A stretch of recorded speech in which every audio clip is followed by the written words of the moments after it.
Hi, good morning children. How are you? My name is Venkateshwari. I am teaching Telugu. Today I am going to introduce Telugu పదాలు. మనం నిన్నటి వరకు ఏమేమి నేర్చుకున్నాము?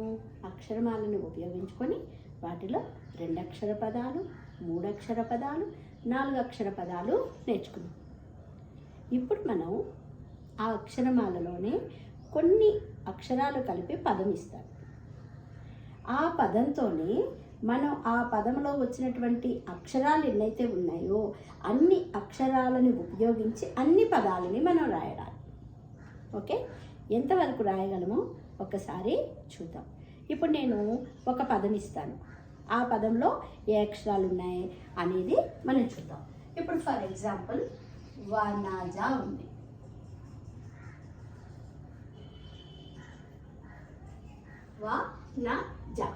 వనజ ఉంది.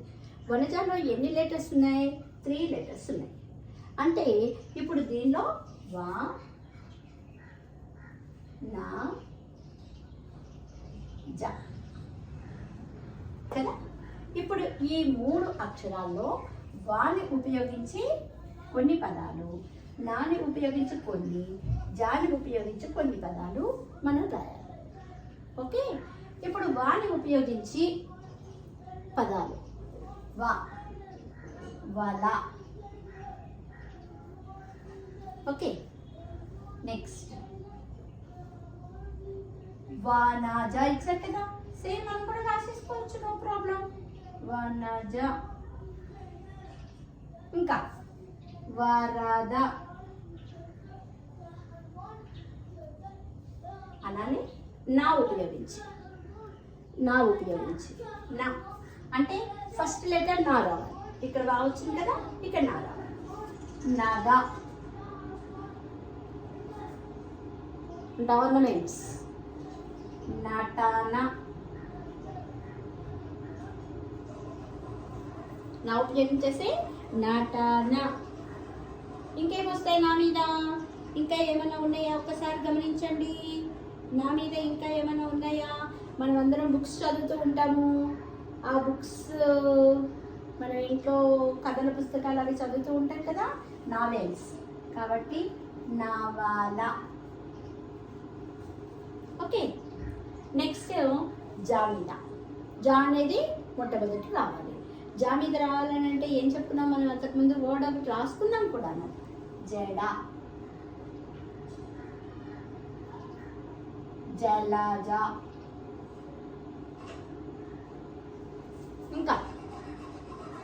ఇంకా మనకి జా మీద అనేటటువంటిది ఇంకా వర్డ్స్ చాలా వస్తాయి. వాటిలో వచ్చేటటువంటిది జా మీద ఇంకా ఏం రావచ్చు? మనం ఇద్దరు పేర్స్ కలిసి ఉన్నారనుకోండి, వాళ్ళని ఏమంటాం? పేరుని తెలుగులో ఏమంటాము? జత.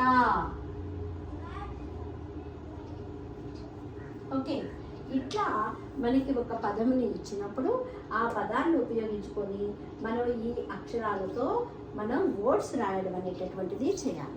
అలా చేస్తూ ఉంటే మనకి తొందరగా వొకాబులరీ, తెలుగు వొకాబులరీ అనేటటువంటిది చక్కగా ఇంప్రూవ్ అవుతుందన్నమాట.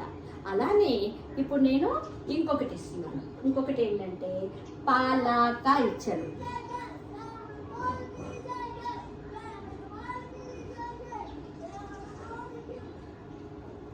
పలక. ఈ పలక మీద కూడా మనం అక్షరాలు రాయగలగాలి. పలక మీద ఏం రాస్తాం? పా మీద చెప్పండి, ఏ అక్షరం రాస్తాము?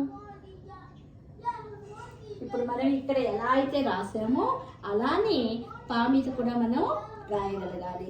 అలానే లా మీద రాయగలగాలి. ఆ తర్వాత కా మీద రాయాలి. ఇప్పుడు పా మీద చూడండి, ఎనిమిది ఏమంటాం మనం? శత్రువు అంటాం కదా. వాడి మీద ద్వేషం పెంచుకుంటాము. పగ. పా మీద పగ. అలానే ఎన్నో ఉంది కదా, స్లేట్. పలక. నెక్స్ట్ మనం పడుకుంటాం కదా, స్లీపింగ్. పడక. లేకపోతే పడగ. పాము పడగ విప్పుతుంది అంటాం కదా, పడగ. అలానే లా మీద లత. లలనా. లలనా అంటే ఎవరు? ఉమెన్. లలనా. అలానే లక్ష, 1 lakh. ల్యాక్ అంటాం కదా, లక్ష. ఇది కూడా అక్షరాల్లో ఉంది కదా, అక్ష, లక్ష. అలానే కామిద. కామిద ఏమొస్తాయి? కళ, డ్రీమ్. కలప, వుడ్.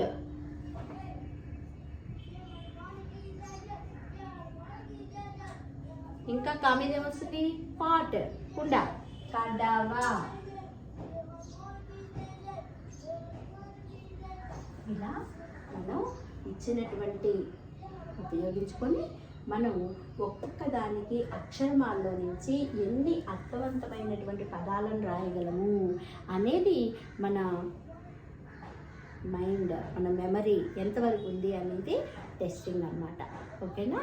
ఇప్పుడు మనం ఈ విధంగా నేను ఇచ్చాను కదా ఎగ్జాంపుల్స్. ఇప్పుడు దీన్ని ఉపయోగించుకొని మనం యాక్టివిటీ మళ్ళీ నేను ఇస్తాను. ఆ ఇచ్చినటువంటి దానికి మీరు వర్డ్స్లో ఎంత రాయగలరు అనేది చూద్దాం. ఓకేనా?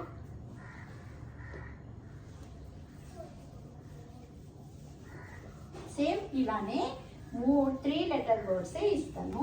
ఈ 3 అక్షర పదాల్లోని మనం ఏం చేయాలి? ఒక్కొక్కటి తీసుకొని ఒక్కొక్క అక్షరానికి సంబంధించి ఒక 3 పదాలు అనేటటువంటిది రాయగలగాలి. ఓకేనా? ఏమిద్దామంటారు? మళ్ళీ చెప్పండి, మీరు ఏం తీసుకుంటారు?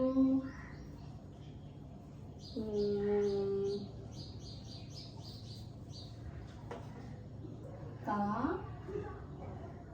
మా, లా. కమల అంటే కా మీద ఒక 5. ఇంత పలకలో రాసాం కదా, ఇప్పుడు ఇచ్చేసాను. మా మీద ఒక 5. అలానే లా మీద ఒక 5. ఓకే, కమల అనేటటువంటి దాని మీద. సరే, ఫర్ ఎగ్జాంపుల్ ఇది కూడా నన్నే ఇవ్వమంటారా? నెక్స్ట్ ఇంకో యాక్టివిటీ మీరు రాస్తారా? మరి 2 చెప్పాను, 3వది ఇస్తున్నాను. ఇంతవరకు రాసేసేయండి అలా. ఓకే, కా, మా, కొంచెం దూరం రాద్దాం, మరి దగ్గర అయితే మళ్ళీ మీకు కష్టమే అవుతుంది కదా. మా, లా. దీని మీద మీరు ఒక 3 రాయాలి. ఓకే, అలానే ఇంకొకటి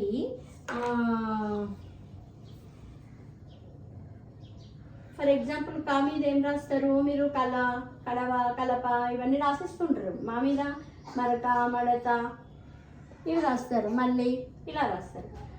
మళ్ళీ రాదు, అది లావత్తు వస్తుంది కదా. ఒత్తు లేకుండా ఉన్నటువంటి పదాలే. లత రాయొచ్చు, మా మీద మరక రాయొచ్చు, మడత రాయొచ్చు, మంచము రాయొచ్చు. అయ్యే ఒత్తులు లేవు. మంచము అంటే మనం పడుకునేటటువంటి బెడ్, ఇలా రాయొచ్చు. లా మీద కూడా మనం ఇందాక రాసాం. ఇవి మీకు ఇచ్చేసాను కాబట్టి ఇటువంటివన్నీ కూడా రాయాలి. ఓకేనా? ఈ యాక్టివిటీ కమల అనేటటువంటిది. ఇంకొకటి